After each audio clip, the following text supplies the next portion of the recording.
Merci beaucoup. Monsieur le ministre, monsieur l'ambassadeur, Excellences, mesdames, messieurs, au nom de la Fondation Friedrich Naumann pour la liberté, j'ai l'honneur de vous souhaiter la bienvenue au Forum de l'économiste 2012 sur le thème de la relation de l'État et de l'économie en Tunisie. L'économiste maghrébin est notre partenaire de longue date. Et je suis particulièrement heureux que nous continuons notre partenariat dans l'organisation des forums de l'économiste, ceci étant le deuxième que nous organisons depuis le 14 janvier et le 14e depuis sa création. On a déjà dit, la Fondation Naumann est présente en Tunisie depuis 1964, c'est-à-dire presque 50 ans. On n'est pas parmi les organisations nombreuses qui sont arrivées depuis janvier. Et le bureau en Tunisie était notre premier, il est toujours, bureau à l'étranger. Il occupe donc une place unique parmi les 60 représentations dont nous disposons dans le monde. Nous sommes heureux, comme on peut l'imaginer, qu'un changement si important et si profond vers la démocratisation et la réforme ait commencé ici en Tunisie. Et que la dynamique de la réforme politique et économique en Tunisie se voit ainsi renforcée. Nous avons, depuis presque 50 ans, travaillé avec nos partenaires ici sur ces thématiques dans des conditions qui ont varié d'une ouverture et de beaucoup de liberté à des périodes où vraiment tout débat a été presque interdit. Nous sommes restés quand même à côté de nos partenaires, et l'économiste maghrébin en fait partie, et je pense que ceci nous permet aussi de profiter dans nos partenariats de cette connaissance ce partage de l'histoire qui nous est commun. Je voudrais mentionner peut-être quelques activités que nous avons renforcées depuis le 14 janvier. On a parlé tout à l'heure de nos activités dans le domaine du journalisme politique notamment, où on peut l'imaginer, l'activité est beaucoup plus intéressante. Et notre partenaire dans ce domaine, le Centre africain de perfectionnement des journalistes et des communicateurs, est vraiment un partenaire clé dans ce domaine de formation de journalistes et d'un effort de comprendre les changements politiques qui sont en train de se passer, de les interpréter, de les expliquer au public.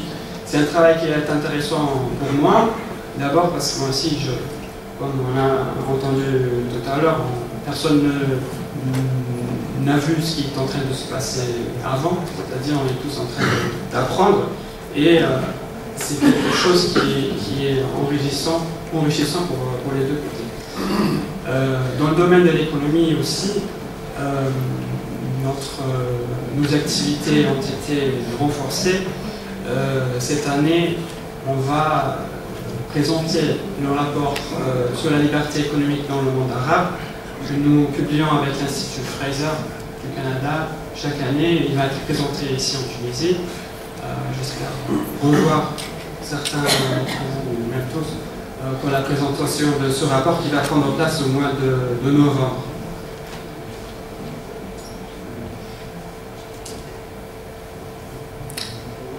Les thématiques que nous allons discuter aujourd'hui, c'est-à-dire le rôle de l'État dans la phase de transition économique et politique en Tunisie, l'implication du secteur privé dans la relance et la rénovation de l'économie et la promotion de l'esprit d'entreprise en Tunisie, ainsi que la contribution du système bancaire et financier, sont des questions que nous avons abordées dans le passé, et ce n'est pas la première fois qu'on en parle.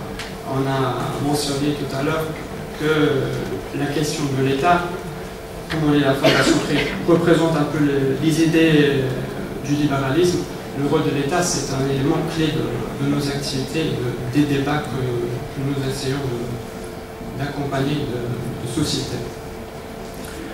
La donne a quand même profondément changé et les questions de la réforme économique se posent avec une urgence accrue. Il inclut le sujet clé de la redéfinition du rôle de l'État dans l'économie tunisienne. Quelles structures sont nécessaires pour protéger et renforcer les libertés dans le domaine de l'économie? Quelles sont les responsabilités du secteur privé d'un côté et du secteur public de l'autre?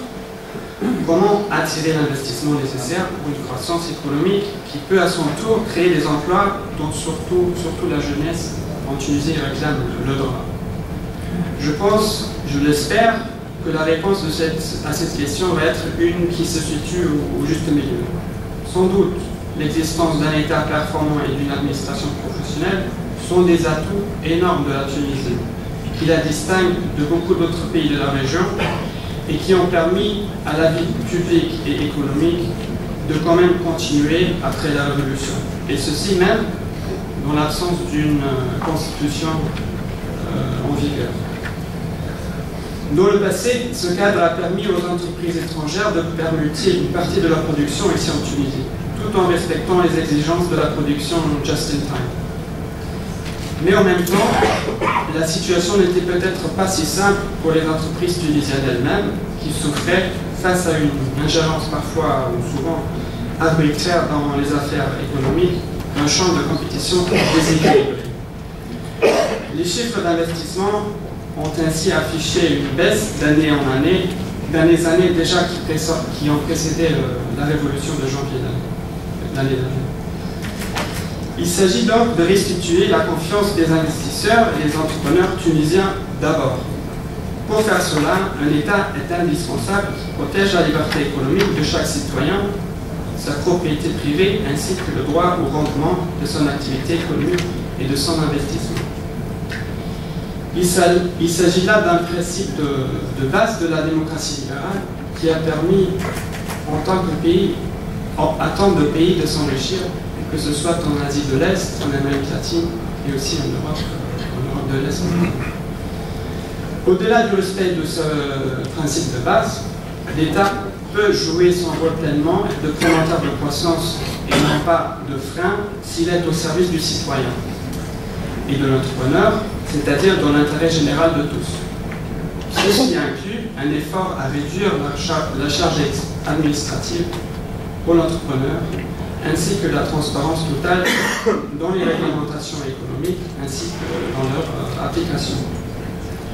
Plus d'État, mieux d'État, c'est le titre du 14e forum qui prend place aujourd'hui.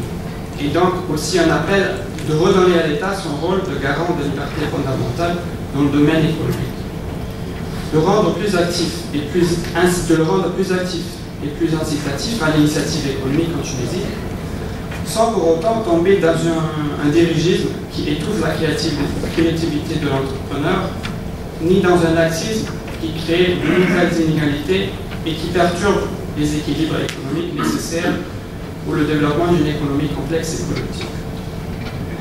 Avec tant de personnes éminentes et expérimentées présentes aujourd'hui au forum, je suis optimiste que des pistes d'action et de réforme vont sortir de nos discussions et de débats aujourd'hui.